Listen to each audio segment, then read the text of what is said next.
कांवड़ यात्रा की समीक्षा बैठक के बाद मुख्य सचिव डीजीपी पहुंचे ओघड़नाथ मंदिर। पूजा अर्चना के बाद दोनों ने किया जलाभिषेक। मुख्य सचिव डीजीपी ने ओघड़नाथ मंदिर का निरीक्षण किया। सुरक्षा व्यवस्था, साफ सफाई की परखी व्यवस्था। शिवरात्रि पर करीब 15 लाख श्रद्धालु करेंगे जलाभिषेक। मुख्य सचिव डीजीपी ने मेरठ में की है कांवड़ को लेकर हाई लेवल मीटिंग। कैंट स्थित मेरठ का ऐतिहासिक मंदिर है ओघड़नाथ। दिल्ली, हरियाणा, राजस्थान और यूपी के जो संबंधित मंडल और जिले के लोग थे और जो संबंधित डिपार्टमेंट है उनके साथ ये बैठक हुई और फोर्स के डिप्लॉयमेंट से लेकर रास्ते में जो सैनिटेशन और जो कांवड़ यात्री हैं उनको फैसिलिटेट करने के लिए पानी के पीने की अच्छी व्यवस्था हो, सफाई की व्यवस्था हो और उनके खाने की व्यवस्था हो, जो शुद्धता के साथ, चाहे वो शिविर लगे या जो होटल्स हो या जो वेंडर्स हो, उनके यहाँ अच्छी व्यवस्था रहे, इसके बारे में रिव्यू किया गया। जो इरिगेशन डिपार्टमेंट के लोग हैं उनको भी बताया गया है कि पानी वगैरह जो नहर में होना चाहिए वो संतुलित मात्रा में और जो ट्रेडिशनली रहता है वही रहना चाहिए, कोई एक्सेस वाटर फ्लो नहीं होना चाहिए। साथ ही जो नहर पटरी है उसकी पूरी तरह से रिपेयर का काम समय से कंप्लीट करना है। पीडब्ल्यूडी और एनएचआई के लोगों को भी बताया गया कि जो सड़क उनके कार्य क्षेत्र के पड़ते हैं उनकी रिपेयर समय से पूरा हो जाना चाहिए। लगभग 700 किलोमीटर सड़कें इन्होंने आइडेंटिफाई की हैं, उसमें से 25 किलोमीटर के आसपास ऐसा है जिसका रिपेयर का काम बाकी है, जो एनएचआई और पीडब्ल्यूडी के लोगों ने 2-3 दिन में प्रॉमिस किया है कि वो पूरा करेंगे। हम लोगों ने जो अभी तक अलग अलग कारणों से घटनाएं होती रही हैं उनकी भी समीक्षा की गई और ये देखा गया कि बिजली के तार की वजह से इलेक्ट्रिसिटी की जो बातें होती हैं, आग लगने की जो बात होती है सिविल वगैरह में, तो उनके बारे में भी जो इलेक्ट्रिसिटी डिपार्टमेंट के ऑफिसर्स हैं उनको बताया गया है कि वो ये सुनिश्चित करेंगे कि कहीं भी इस तरह का हैंगिंग या सैगिंग तार नहीं हो बिजली का, जिसकी वजह से इलेक्ट्रोक्यूशन हो। जो पोल्स हैं, ट्रांसफार्मर्स हैं, वो प्रॉपर्ली कवर्ड और बैरिकेडेड होने चाहिए ताकि उससे कोई दिक्कत नहीं हो। एफएसएसएआई के लोगों को बताया गया है कि जो परमानेंट होटल्स हैं, जो टेम्परेरी ढाबे हैं, जो सिविल लगते हैं या जो वेंडर्स हैं, ये सभी कैटेगरी के लोगों के साथ मिलकर और इनको हाइजीन के बारे में भी ट्रेन करेंगे और ये भी बताएंगे कि कैसे शुद्ध वेजिटेरियन खाना उपलब्ध कराया जा सकता है, इसके बारे में भी फैसिलिटेशन होना चाहिए। ये इनको बताया गया है। जो कांवड़ की हाइट को लेकर एक अक्सर विवाद रहता है या डेसिबल को लेकर एक विवाद रहता है, उसके बारे में ये बताया गया है कि जो प्लेस ऑफ ओरिजिन है जहाँ से कांवड़ ओरिजिनेट कर रहा है, वहाँ के जो एसडीएम इंस्पेक्टर्स हैं, ये उनकी जिम्मेदारी बनती है कि वो वहाँ जो समितियाँ हैं कांवड़ से संबंधित उनकी बैठक कर लें, जो धर्मगुरु हैं उनके साथ बैठक कर लें और उनको अनुरोध कर लें कि ये सीमा है जिसके अंदर हमें बनाकर और इस व्यवस्था को आगे बढ़ाना है। तो कुछ ऐसे भी बताया गया कि रुड़की के आसपास वहाँ पे डीजे असेंबल या रीअसेंबल भी किए जाते हैं, उनकी हाइट बढ़ाई जाती है। तो ये उत्तराखंड और यूपी के जो बॉर्डरिंग स्थान के जो इंस्पेक्टर्स हैं उनके थ्रू और एसडीएम के थ्रू ये बताया गया है कि वहाँ लोगों को प्रॉपर्ली ब्रीफ कर दें कि जो हाइट डेजिग्नेटेड है उससे ज़्यादा हाइट के नहीं होने चाहिए, उससे ज़्यादा विड्थ के नहीं होने चाहिए और ये उन्हीं की सहूलियत के लिए। ये एक धार्मिक यात्रा है, लोग सद्भावना के साथ और धार्मिक भावना के साथ इस पे लेवल कर रहे हैं, तो ये सभी के भावनाओं का ख्याल रखना ये हम सबकी जिम्मेदारी है। ये उनको बताया गया है कि पॉइंट ऑफ ओरिजिन और जहाँ असेंबल हो रहा है वहाँ की जो पहली बैरिकेड है वहीं पे ये इन्फोर्स होना चाहिए कि जो निर्धारित नियम है उसके विपरीत कोई चीज बाहर सड़क पे ना आए।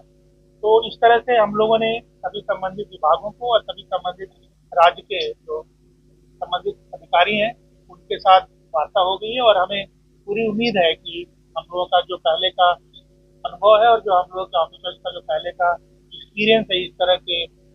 यात्राओं को कंडक्ट कराने का और एग्जीक्यूट कराने का,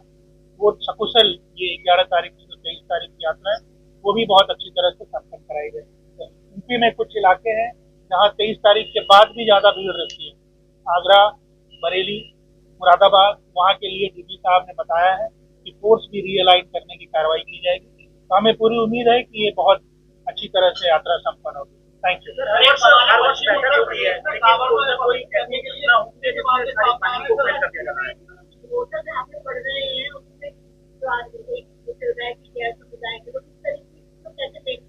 ऐसा है कि ये FSSAI के लोगों को बताया गया है, ये उन्हीं को करना है।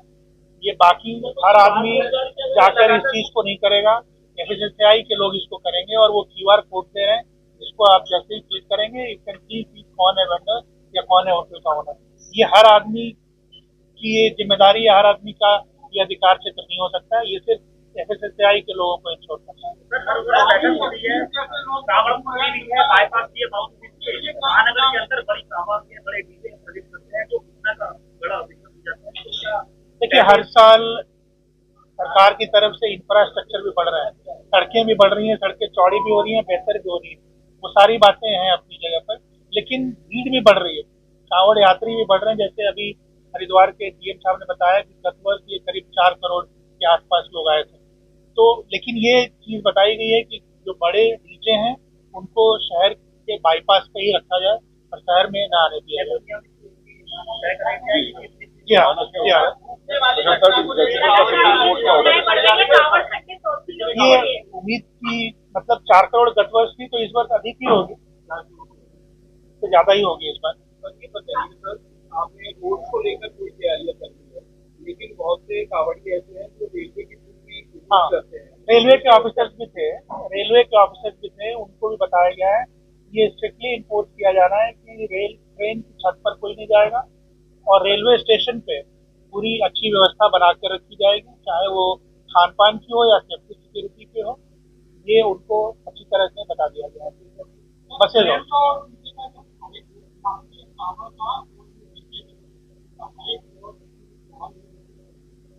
वो DG साहब आपको बताएंगे।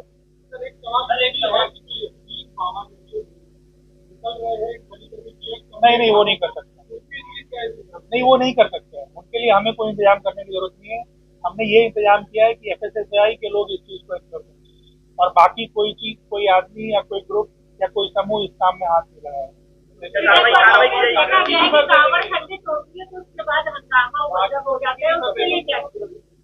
अब कांवड़ जहाँ पर लोग रुकते हैं, ठहरते हैं, वहाँ पे एक व्यवस्था बनाए अच्छी तरह से। अगर कोई खंडित हो ही गया तो एक सब्स्टिट्यूट की भी व्यवस्था ADG साहब ने बनाया है कि वहाँ से हरिद्वार से ही जल लाकर और उन्होंने एक ऑल्टरनेटिव बनाने की कोशिश की है। बट हमारा पहला प्रयास होगा कि इस तरह की चीजें हो ही ना। DG साहब ने इस बार पुलिस ऑफिसर्स को ये एक निर्देश दिए हैं कि हर किलोमीटर को एक बीट बनाकर उसमें एक सब इंस्पेक्टर रैंक का ऑफिसर और 4-6 कांस्टेबल लगाए गए हैं। तो अगर हर किलोमीटर को इस तरह से मैन किया जा रहा है तो ऐसी कोई घटना या दुर्घटना नहीं हो सकती जो अननोटिस चली जाए।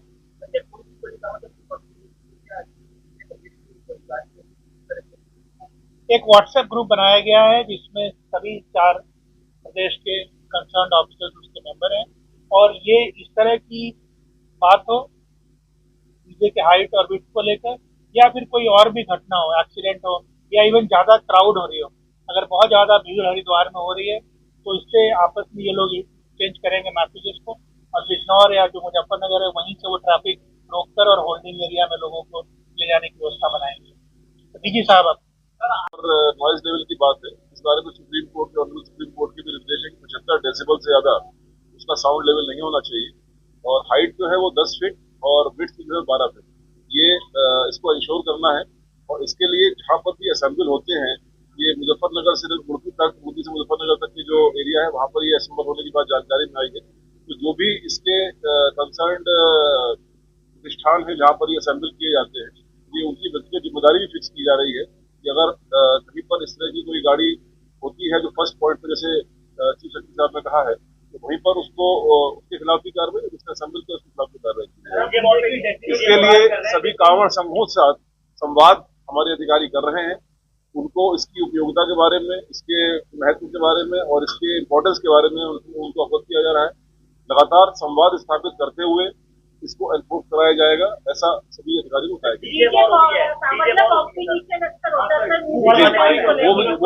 वो पॉइंट भी आया है और वो पॉइंट भी आया है। इसमें करीब 14-15 लोगों के नाम आए हैं या डिटेल्स आए हैं, तो उनको भी ये निर्देश दिए जाएंगे कि ये कंपटीशन की भावना नहीं है, भक्ति की भावना है। ये भक्ति का एक लोगों की आस्था का एक विषय है जिसमें लोग कांवड़ लेकर आते हैं, कोई आपस में कंपटीशन नहीं जिसकी वजह से लोगों की जान चली जाए या लोगों को सुविधा हो। इसी तरीके से कुछ इस तरह की बात भी आई थी कि जो ये डाक कांवड़ में भी रेस या इस तरह की बात होती है, अगेन सेफ्टी, सिक्योरिटी और आस्था, ये तीनों चीज मुद्दे मेन है और इसके लिए जो इस प्रकार के आयोजन होते हैं उस पर उनको एडवाइस किया जा रहा है।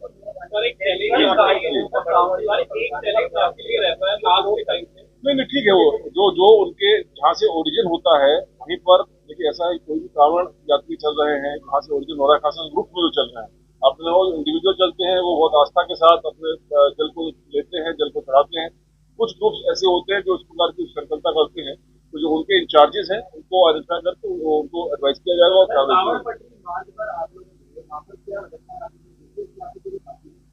अभी चीफ साहब ने बताया कि करीब 25 किलोमीटर का पीडब्ल्यूडी का मार्ग, एनएचएआई का मार्ग कार्य चल रहा है। बाकी लगातार हमारे अधिकारी भ्रमणशील हैं, जहाँ जहाँ पर भी आवश्यकता अनुसार व्यवस्था की जरूरत पड़ेगी वो व्यवस्था कराई जाएगी और बहुत ही अच्छी व्यवस्था के साथ, पूरे आस्था के साथ, पूरी श्रद्धा के साथ लोग इस कांवड़ में यात्रा कर सके और आगे का अपना जो जल है वो चढ़ा सके शिवालयों पर, इसकी व्यवस्था की है।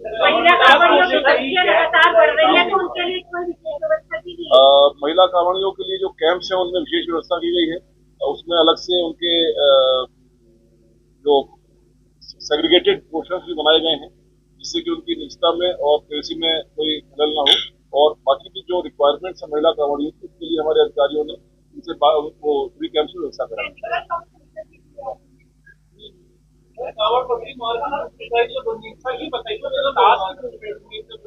वो अगले साल के पहले तैयार होगा, वो अगले साल के पहले वो तैयार हो जाएगा। बहुत ज्यादा हेक्टिक